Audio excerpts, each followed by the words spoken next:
Casey's Audio Vault. Matt Wood from Pride Tiger. November 19th, 2008.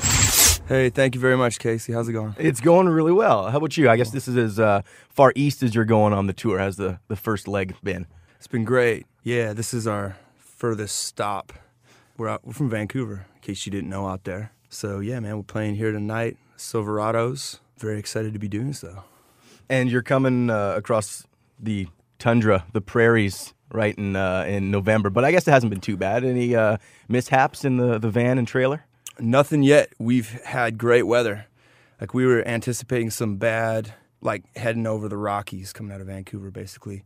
It's usually pretty bad there, and there's nothing going on. And we actually hit snow today for the first time. Just one van, one trailer all together, one big happy family? Yeah, there's 5 of us in there. We got like an 8-seater van and a little trailer, so all the gear in the trailer and then pack in there.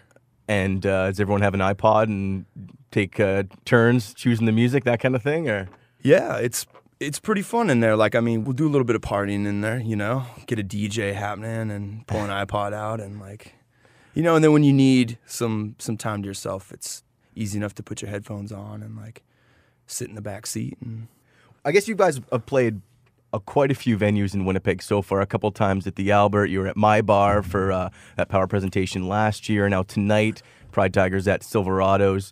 But I was noticing, I guess it was 2 years ago, at the Albert, you guys were drinking scotch. Are you guys scotch drinkers, or what's your beverage of choice?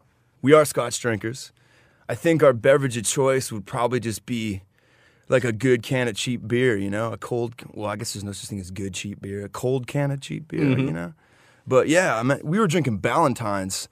I remember that because we played that show with Priestess, right? Yeah, that was the show. We got to know them on that tour, and then a whole bunch of, like, partying ensued, and we were rolling around with, like, a big bottle of Ballantines. And I remember that, man. You got a good memory. Well, I remember thinking, like, ordering scotch at the Albert. I don't think I've ever noticed that before from anybody. Right. Even the hardcore alkies. I've been to the Albert a couple times, but I don't think I'd go there for a scotch, you know? It's an awesome place, though. Oh, it's awesome, yeah. It's totally my speed, for sure. But And you mentioned Priestess. They're playing here, I guess, Friday night? Have you crossed paths with them recently or anything like that? Unfortunately not. We've been, we're just a little bit ahead of them on this entire trip, and they're playing a lot of the same places that we've played and are going to play. I guess both of you guys are working on new records. Where are you guys at? The Lucky Ones came out last year, but you're going to be headed to UK because it's finally being released out there. We are. What can we expect from the new one?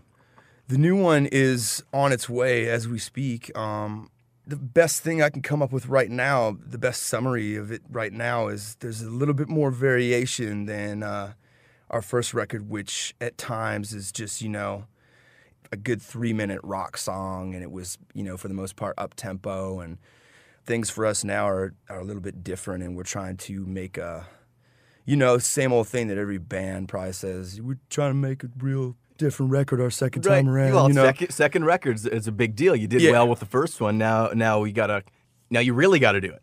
Yeah, man, and it's come a long way. I mean, we've been out for the past year and a half touring it, and, you know, we've all grown together. We've all really improved. Our songwriting has really improved, so I'm really excited about it.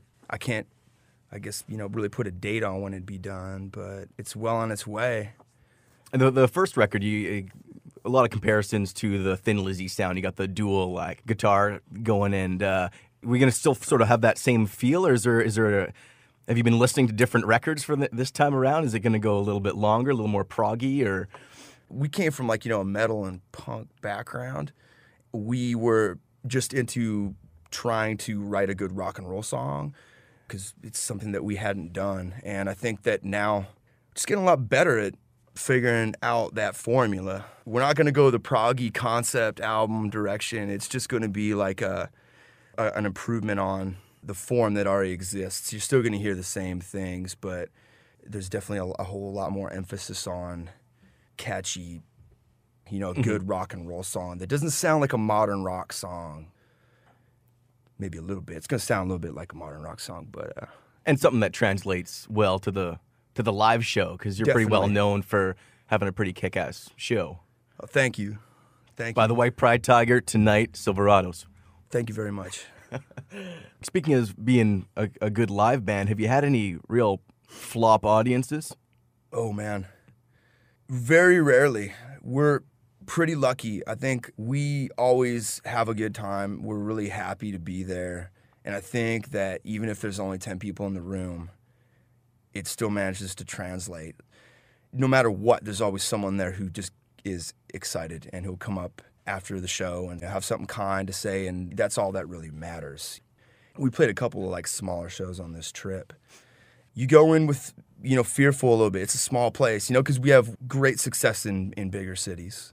You go into a small place, and if there's 30 people there, you play just as hard as you would for 300, and you try to get all those 30 people into it. If you can do that, I think that's where it's at for me right now. You don't want to pull up and give them half a show, and then say, what are you doing, saving yourself for a big city? That's not really that cool. I mean, we're lucky. We never really have crowds booing us and throwing stuff at us. I think we're very fortunate for that, That's hard.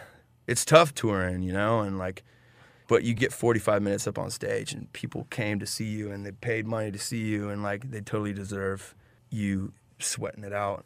What was your most memorable show? You mentioned before, we were talking off air, you did a show with Joan Jett. Was there some real highlights over the past year or so? Many.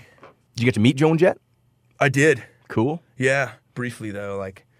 I wanted to hang out with her. Yeah. To tell you the truth, I was pretty starstruck.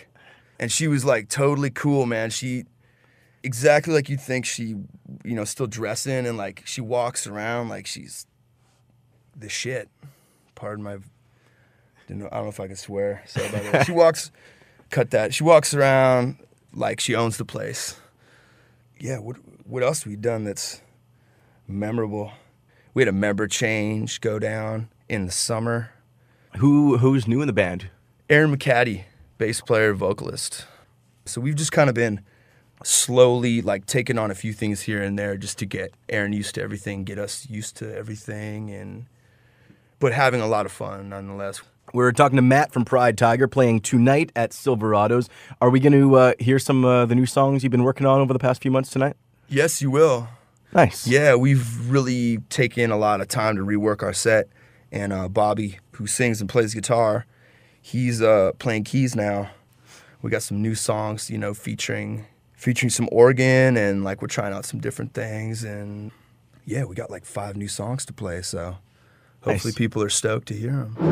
All the interviews you want on iTunes and at Power97.com. Casey's Audio Vault. Casey Norman is Power 97's music director and can be heard every weekday from 2 till 6 in Winnipeg, Manitoba, Canada. Power 97 is Winnipeg's best rock.